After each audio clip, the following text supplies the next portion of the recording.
آپ کا رب وہ ہے کہ للہ ما فی السماوات و ما فی الارض، آسمان زمین ساری ملکیت اسی کی۔ وَإِن تُبْدُوا مَا فِي أَنفُسِكُمْ أَوْ تُخْفُوهُ يُحَاسِبْكُمْ بِهِ اللَّهُ، اپنے دلوں میں کوئی بات ظاہر کرو یا دل میں چھپا کر کے رکھو، اللہ سب جانتا بھی ہے اور سب کا رب ذوالجلال حساب بھی لے گا۔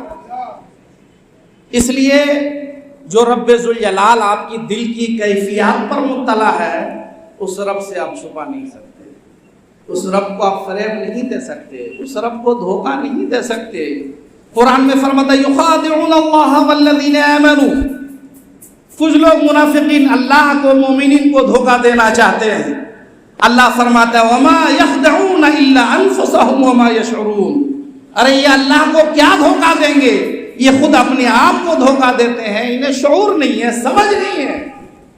تو آج ہمارے مسلمانوں کا یہی حال ہے۔ کتنے لوگ تو صاحب ہم گلی سے گزرتے کتنے جوان بھاگ جاتے ہیں، کیوں؟ ارے کہیں مفتی صاحب پوچھ نہ دیں کہ آج تم تراویح میں کہاں چلے گئے تھے، آج فجر میں کہاں چلے گئے تھے۔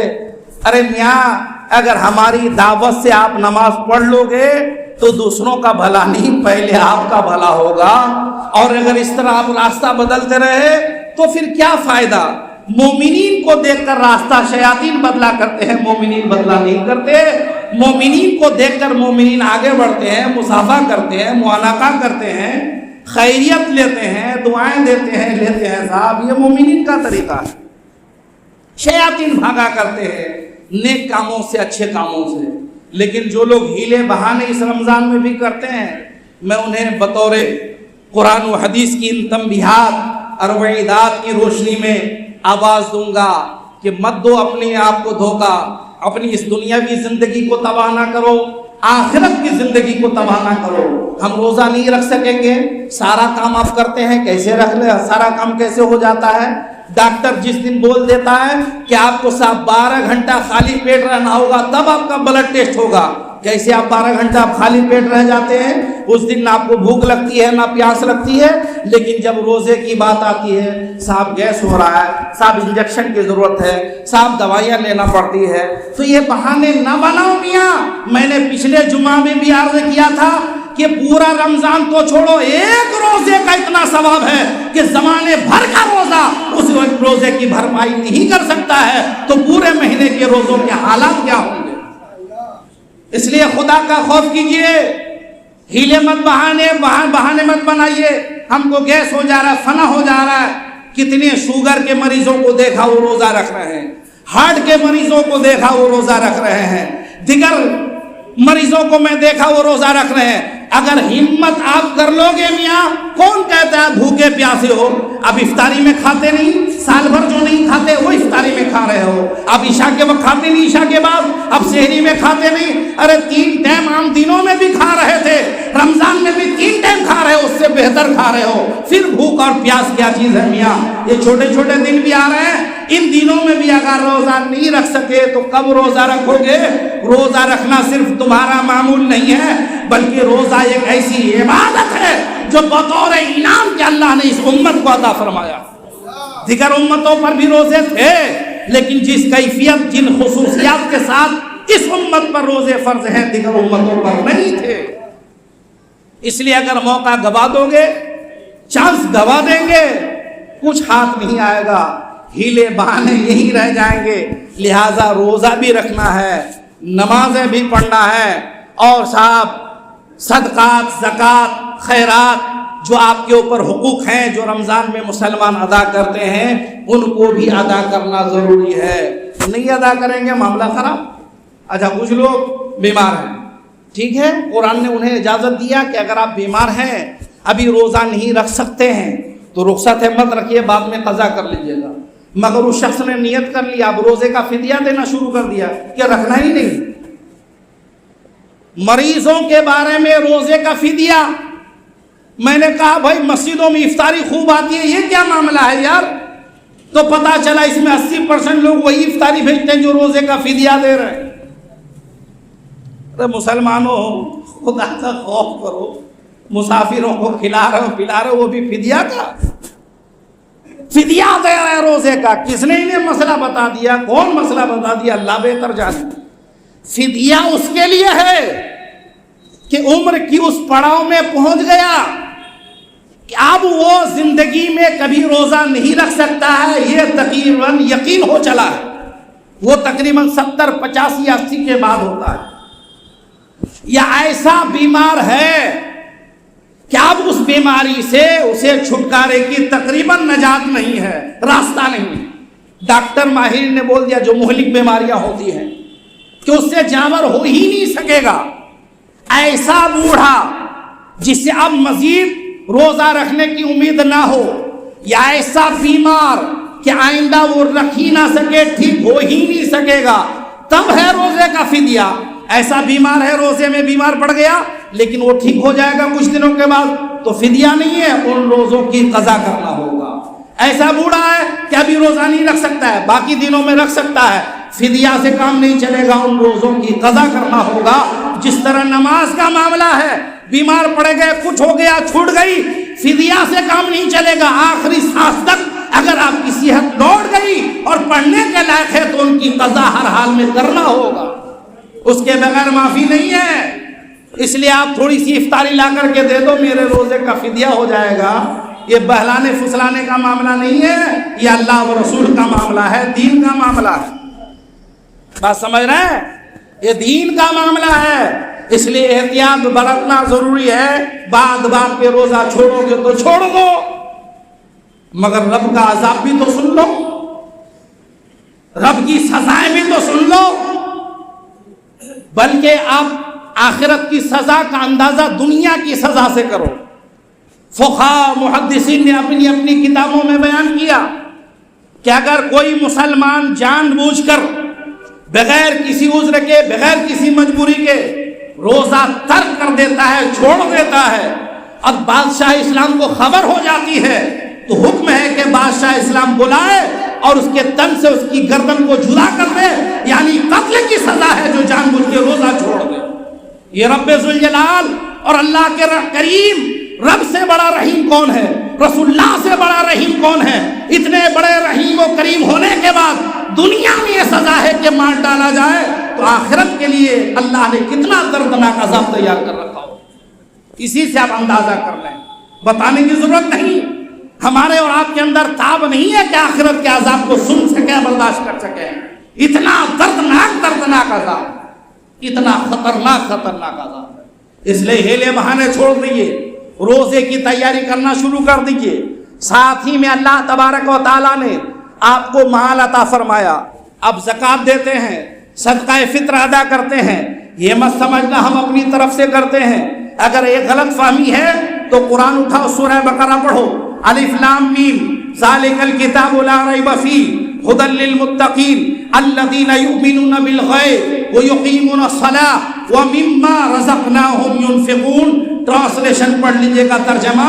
اللہ فرماتا ہے وَمِمَّا رَزَقْنَاهُمْ يُنْفِقُونَ. تم جو راہ خدا میں خرچ کرتے ہو، غریب کو دیتے ہو، ہمسایہ کو دیتے ہو، پڑوسیوں کو دیتے ہو، زکوٰۃ دیتے ہو، صدقہ فطر دیتے ہو، وہ تمہارا مال نہیں ہے. وَمِمَّا رَزَقْنَاهُمْ، میں نے جو تمہیں دیا ان میں سے تم خرچ کرتے ہو. جب مال رب کا ہے تو آپ کو خرچ کرنے میں کیا تکلیف آ رہی ہے؟ دیا رب نے ہے، مال کسی اور کا ہے، بپوتی کو اور کر رہا ہے، تکبر میں کوئی اور ہے، گھمنڈ میں کوئی اور ہے، حکومت کوئی اور چلا رہا ہے. اچھا زکوٰۃ صدقہ فطر کے لیے اگر ان سے مطالبہ کر دیا جائے، ناک بھو چڑھاتے ہیں، السلام علیکم، دوسرے دنوں میں وعلیکم السلام، حضرت خیریت، آئیے بیٹھیے.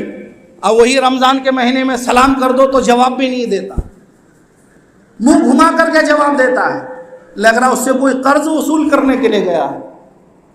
میں نے دیکھا لوگوں کو، ہم تو عام طور سے سب چندہ کرتے نہیں، لیکن مدرسہ ہمارا بھی چلتا ہے میاں. اور ان مدارس ہی سے میں نے کہا یہ مدارسی بنیاد ہے. رمضان میں تو صدقاتی خیراتی بہت سارے ادارے آ جاتے ہیں، ہاسپٹل کے نام پہ، اس کے نام پہ، اس کے نام پہ. لیکن ان سے کہو کہ تمہارے پاس یہ جو چندے وصول کرتے ہیں دھندا کر کے، ان کے پاس تو خود ڈونر اور ڈونیٹ کرنے والے ہزاروں لوگ ہیں، خود وہ کروڑوں میں کھیل رہے ہوتے ہیں، لیکن ان مدرسوں کا جائزہ لے کر دیکھو جہاں آپ کے بچے جا کے پڑھتے ہیں، رمضان کا مہینہ ہے، تراویح سنیں گے، بڑا ذوق ہے، بڑا شوق ہے، مسجدیں بھر جاتی ہیں۔ اگر مدرسہ نہیں ہوگا تو حافظ کہاں سے سپلائی ہوگا؟ اگر مدرسہ نہیں ہوگا تو عالم کہاں سے سپلائی ہوگا؟ اگر مدرسہ نہیں ہوگا تو مفتی کہاں سے سپلائی ہوگا؟ آپ کو روزے کا حکم کون بتائے گا؟ نماز کے مسائل کون بتائے گا؟ کب روزہ ٹوٹتا ہے کون بتائے گا؟ کب روزہ نہیں ٹوٹتا ہے کون بتائے گا؟ یہ مال کہاں سے سپلائی ہوتا ہے؟ مدرسوں سے۔ کسی ہاسپٹل والوں نے ایسا عالم دیا ہے، کسی میڈیکل کالج نے ایسا عالم دیا ہے، کسی انجینئر کالج نے ایسا عالم دیا ہے۔ ہم ان تعلیمات کے منکر نہیں ہیں، لیکن اے مسلمانوں، زندگی سے لے کر مرنے تک، مرنے سے لے کر قیامت تک، ہر موقع پہ جو تمہارا ساتھ دیتا ہے وہ مدرسے کے لوگ ہیں، علماء ہیں اور حفاظ ہیں۔ پھر تم انہیں بھول جاؤ، انہیں حقارت کی نظر سے دیکھو، جھوٹی نظر سے دیکھو، تو سمجھ جانا دنیا میں تمہارے لیے تباہی ہے۔ مولوی کو، مولانا کو، امام کو وہی حقارت کی نظر سے دیکھتا ہے جو جہنم سے قریب ہو جاتا ہے، جو جہنم سے قریب ہو جاتا ہے۔ جو تمہیں دنیا میں بچا آخرت میں بچائے، اس سے بڑا خیر خواہ تمہارا کون ہو سکتا ہے؟ آج تو تمہارا بھائی بھی تمہارے لیے بد دعا کر رہا ہے، تمہارا بھتیجا بھی تمہارے لیے بد دعا کر رہا ہے، تمہارا پڑوسی بھی تمہارے لیے بد دعا کر رہا ہے۔ یہ علماء ہی تو ہیں، جہاں بھی ہیں تنے تنہا نہیں، پوری دنیا کے مسلمانوں کے لیے دعا کرتا نظر آتا ہے۔ پھر آپ انہیں نہیں، مدرسے والے آئیں ان کا ویلکم کرو، افطار کے وقت آ جائے ان کا انتظام کرو، افطاری کا، کھانے کا انتظام کرو، رہنے کا انتظام کرو، سفیر وغیرہ آئے، یہ تمہارے محسن ہیں، تمہارا احسان اوپر نہیں۔ اس لیے مسلمانوں، رب نے جو تمہیں دیا ہے اس میں سے خرچ کرو، ناک گھو چڑھانے کی ضرورت نہیں ہے۔ تم سے مانگا جاتا تب ہوتا، تمہارے پاس رب نے جو ان کی امانت رکھی وہ دو، وہ لوٹا دو۔ وَمِمَّا رَزَقْنَاهُمْ يُنْفِقُونَ، رب نے جو تمہیں دیا ان میں سے خرچ کرو۔ زکوٰۃ واجب ہے صاحب نصاب پر، ہر سال میں مسائل بتاتا ہوں۔ صدقہ فطر بھی واجب ہے صاحب نصاب پر، اپنے چھوٹے بچوں کی طرف سے، بچیوں کی طرف سے، گھر والوں کی طرف سے، ہر سال میں بتاتا ہوں۔ تب بھی سال مزید ایک مرتبہ پھر میں یاد دلا دیتا ہوں کہ سونے کا نصاب ہوتا ہے 7.5 تولہ سونا۔ اگر انسان حاجت اصلیہ کے علاوہ 7.5 تولہ سونا کا مالک ہو جائے تو مالک نصاب ہے۔ 7.5 تولہ کا جدید وزن 93 گرام 312 ملی گرام ہے۔ کتنا؟ 93 گرام 312 ملی گرام ہے، جدید وزن ہے۔ قیمت خود نکال لیجئے گا، میں نے ایک اندازے سے نکالا کچھ پوچھ کر کے، تو سونے میں جس کے پاس چاندی نہیں ہے، دوسرا خالی سونا ہے، تو 5,72,000 روپے بنتے ہیں۔ کتنے بنتے ہیں؟ صرف سونے کے اعتبار سے 5,72,000 روپیہ سونے کی مالیت اگر اس کے پاس ہے 93 گرام 312 ملی گرام، تو مالک نصاب ہے، 2.5% ادا کرنا ہوگا۔ اور چاندی کے اعتبار سے 52.5 تولہ چاندی، 52.5 تولہ چاندی کا جدید وزن ہے 653 گرام 184 ملی گرام۔ کتنا؟ 653 گرام 184 ملی گرام چاندی کی قیمت نکال لیجئے گا۔ میں نے نکالی تو تقریباً 42,050 روپے کے آس پاس ہے۔ اگر کسی کے پاس تھوڑی چاندی ہے، تھوڑا سونا ہے، تھوڑا مال ہے، تھوڑا کیش ہے، تو یہ سب ملا جلا کر کے اگر 42,000 روپے کے آس پاس اس کے پاس ہے تو مالک کی نصاب ہے، 2.5% اس کو نکالنا ہوگا۔ اس کو کتنا نکالنا ہوگا؟ 2.5%۔ یہ میں نے جدید حساب بتا دیا، ہو سکتا ہے بات رہ جائے، لگے ہاتھوں میں بتا دیتا ہوں۔ صدقہ فطر میں 4 چیزیں دی جاتی ہے۔ نمبر 1 گیہوں یا اس کا آٹا، نمبر 2 کھجور، نمبر 3 منقع، نمبر 4 جو یا اس کا آٹا۔ آپ لوگ خالی گیہوں پکڑ کر کے ہے نا؟ 4 چیزیں میرے آقا نے ارشاد فرمائی، گیہوں، جو، کھجور، منقع، یہ صدقہ فطر میں دینا ہے۔ اب ان سب کی وزن میں بتا دیتا ہوں۔ گیہوں یا آٹا ہو تو 2 کلو 47 گرام، آٹے کی قیمت آپ نکال لیجئے، 2 کلو 47 گرام تقریباً 70 روپیہ بنتے ہیں۔ تو صدقہ فطر جو سب سے تھرڈ کوالٹی والے ہیں ان پر صدقہ فطر یعنی کم مالیت والے ہیں 70 روپیہ فی کس۔ جو ان سے تھوڑے مالدار ہیں صاحب